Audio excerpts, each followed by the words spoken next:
combines rigorous academic study with real-world cooperative experience produces more than graduates. It produces engineers, entrepreneurs, and leaders ready to make a difference on day one. That's why the Wall Street Journal ranks Kettering among the top 10 universities in the country for career preparation, and why our graduates consistently earn the highest starting salaries in the state of Michigan. Over the past several years, we've expanded our focus in 5 key areas: advanced mobility, new energy vehicles, intelligent manufacturing, artificial intelligence, and sustainability. We've announced recently a new accelerated bachelor's in semiconductor materials and devices, one of the first programs of its type in our nation, and secured over $1.5 million in funding to help drive forward our work in semiconductors, hydrogen, and advanced manufacturing. We are proud that this work is happening right here in Flint, a city whose resilience and ingenuity have long helped shape Michigan's story. We're also very proud, as you mentioned, to be a partner in the Michigander Scholars Initiative. This program is helping to develop and retain talent Michigan needs most, and Kettering students are once again leading the way. So far, 385 of our students and graduates have been named Michigander Scholars, with 177 earning scholarships, more than any other institution in the state. Governor, I've seen firsthand how your leadership opens doors for students like ours, and we all see in your leadership this understanding that Michigan's future will be built where innovation, education, and opportunity come together.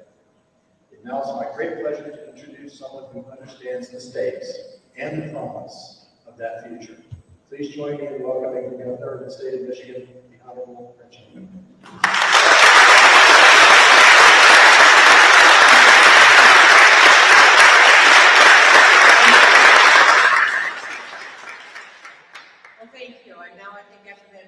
People understand why we're here today, why we're talking about Michigan's future at a place like this phenomenal institution, and I am thrilled to be with all of you and glad to be back in Flint for the latest in my series of speeches that I've been giving about Michigan and the road ahead, our economy. I want to thank Kettering for hosting us, and of course at the GM Mobility Research Center for all the work that they do to train the next generation of builders and innovators. Today I want to talk about the future of our economy. I wanted to focus on the future right here in Flint because this is a place that has the potential to be on cutting edge manufacturing, not just today, but for decades to come. People outside of Michigan know Detroit as the Motor City, but this is Vehicle City. GM was founded here in 1908. The UAW was strengthened here by sit-downers. Flint has a rich history, but we know that it's been left out or counted out for too long.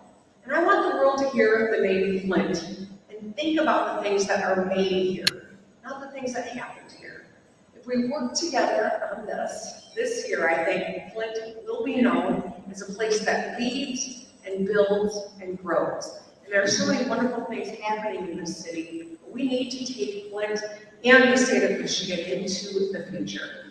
Right now, there's an ongoing race when it comes to mining minerals, making the components and assembling the products of the world. Products that the world will need for the decades to come. And that includes everything from medical devices and drones to solar panels and semiconductor chips. Michigan is well positioned to lead this race, but we need to use every resource we have in order to win the race. It's just common sense. We can disagree about some of the finer details, but we all got to get on the same page about whether or not we are going to be Michigan place that leads the world. At a high level, let's help businesses bring high-skilled jobs to Michigan. Let's reward companies that commit to Michigan. And let's make it easier to build here in Michigan, whether that's housing, or roads, or schools, or factories. Delivering on these goals ensures that we are the Great Lakes state where anyone can live a good life. An international destination where the world's most innovative companies want to invest. A Michigan that does not rest on its past, but the Michigan of tomorrow, where the future is built every single day.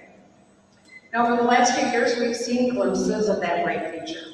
Working together, we've won game-changing projects to design, test, and manufacture next-generation products right here in Michigan.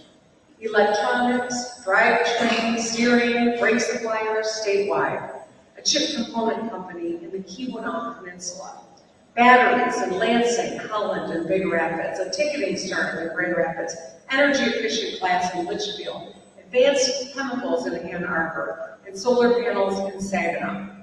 Now I want to tell you about two more projects right around here.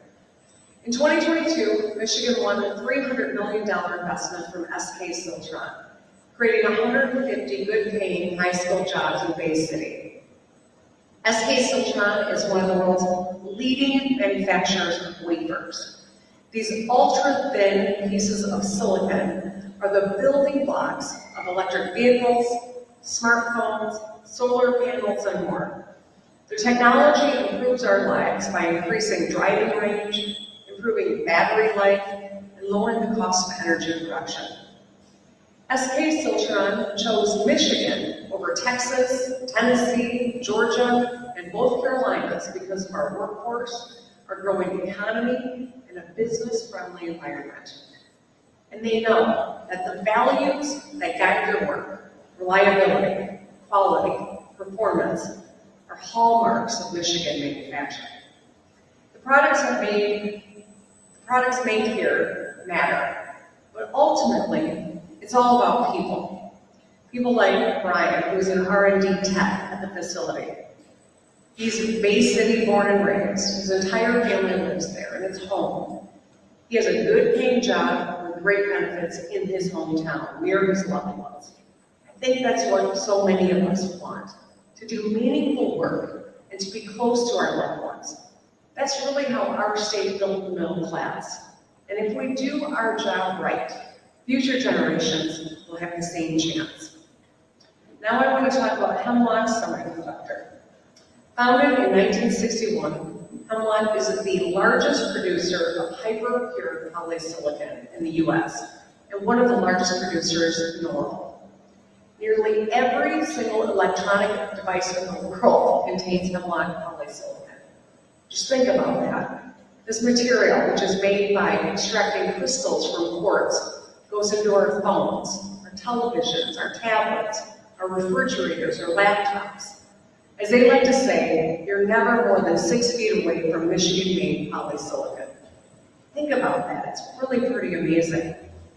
Last year, Hemlock announced a significant expansion of their presence in Michigan, building a new $375 million facility in Saginaw Township, creating 180 good-paying, high-skilled jobs.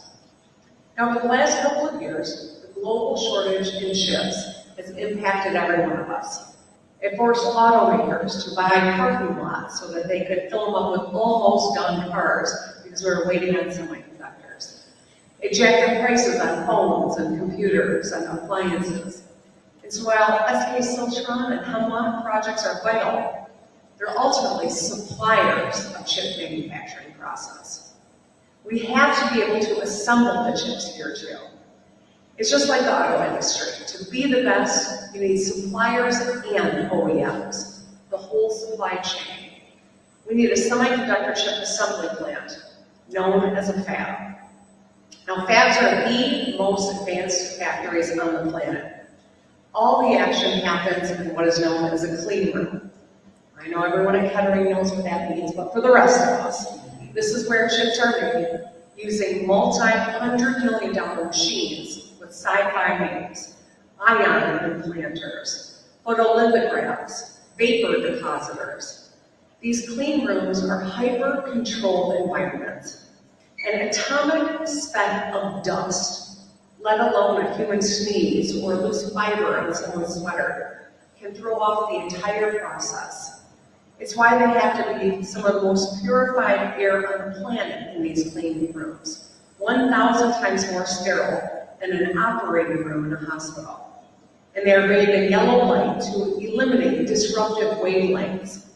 I like how some of you are nodding. I'm glad you know what I'm talking about. All the pipes, ducts, and pumps are made and transported to the highest possible standards.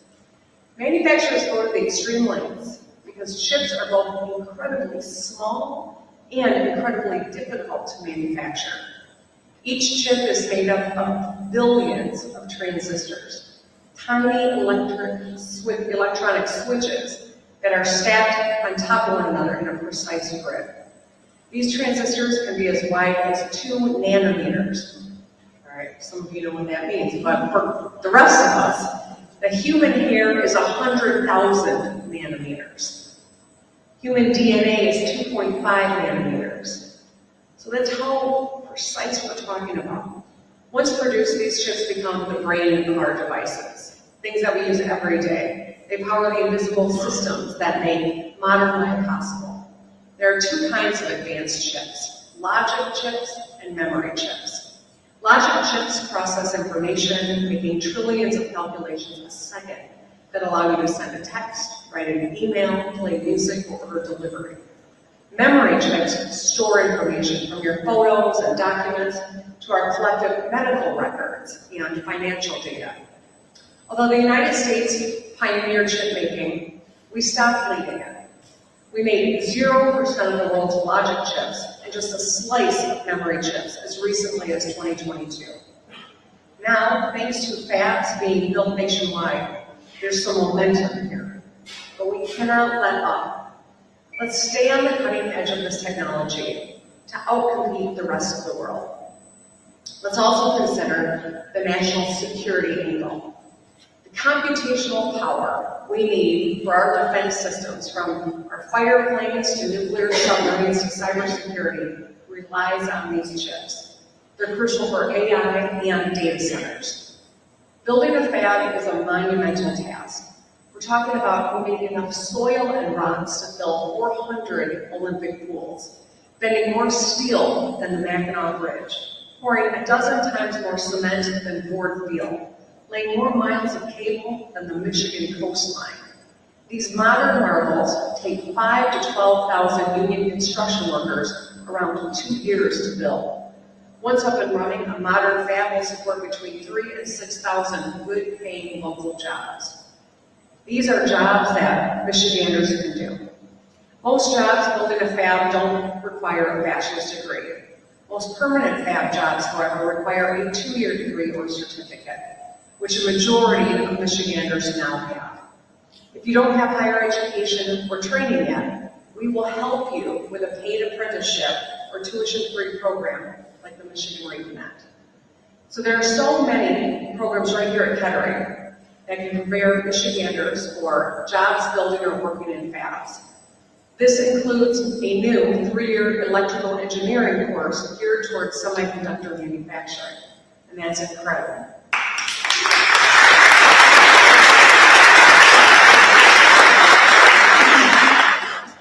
A fab is really an intergenerational project where a dad can work on pouring the foundation, a daughter can help wire it up to the grid, and the grandchild can work inside ultimately, making the advanced chips our world needs.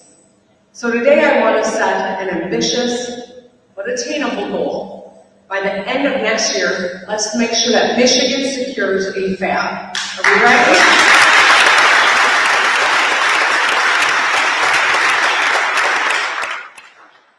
This would be a transformational once-in-a-century investment.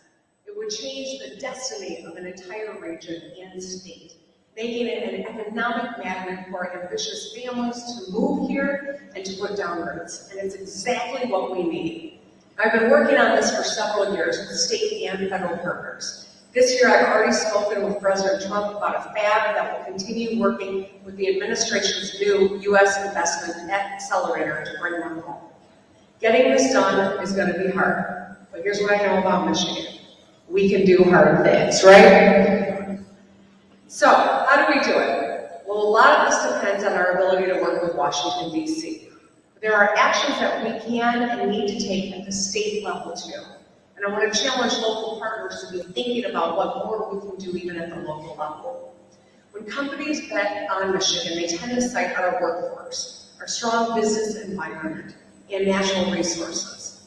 Our edge, especially right now, is our ability to provide certainty in the long term. We have proven repeatedly that we can work together to get big things done. In the months ahead, let's keep going. We're not going to beat China by sitting on the sidelines. We need to add more tools to our toolbox to bring jobs home and keep them here. There are some on the far left and the far right in Lansing who say we should unilaterally disarm. Just get rid of those tools and let the jobs go to Georgia, Kentucky, Arizona, or God forbid, Ohio. I say hell no. Let's get them here. Let's compete and let's win. Michiganders can tolerate a lot. One thing I know about people in the state, we will not tolerate inaction. We cannot sit on our hands while other states and countries, without our manufacturing advantages, pass us by. No tool is perfect, and I'm open to ideas from anyone who wants to make sure that our tools are stronger and more transparent, while we protect workers and taxpayers alike. But this is about delivering a big win for Michigan. And I'm eager to work with folks on both sides of the aisle in order to get this done. I'll also continue lobbying federal officials to bet on Michigan.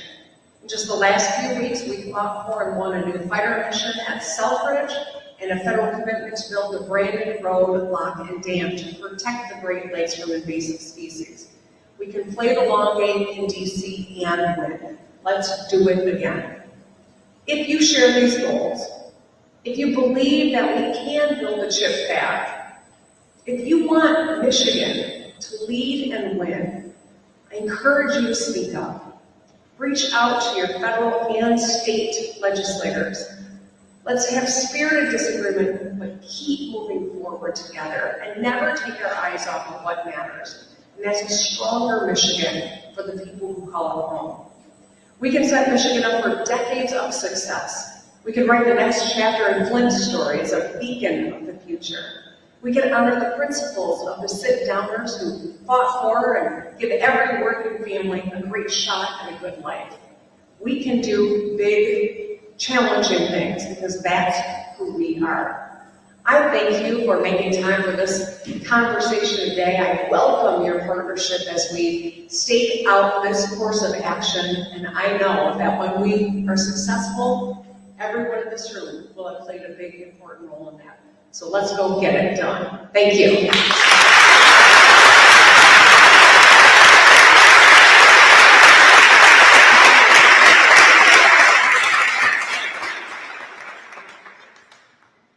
Everybody will be doing a photo line backside.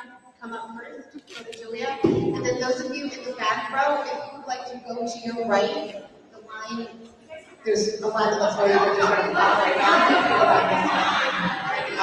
now.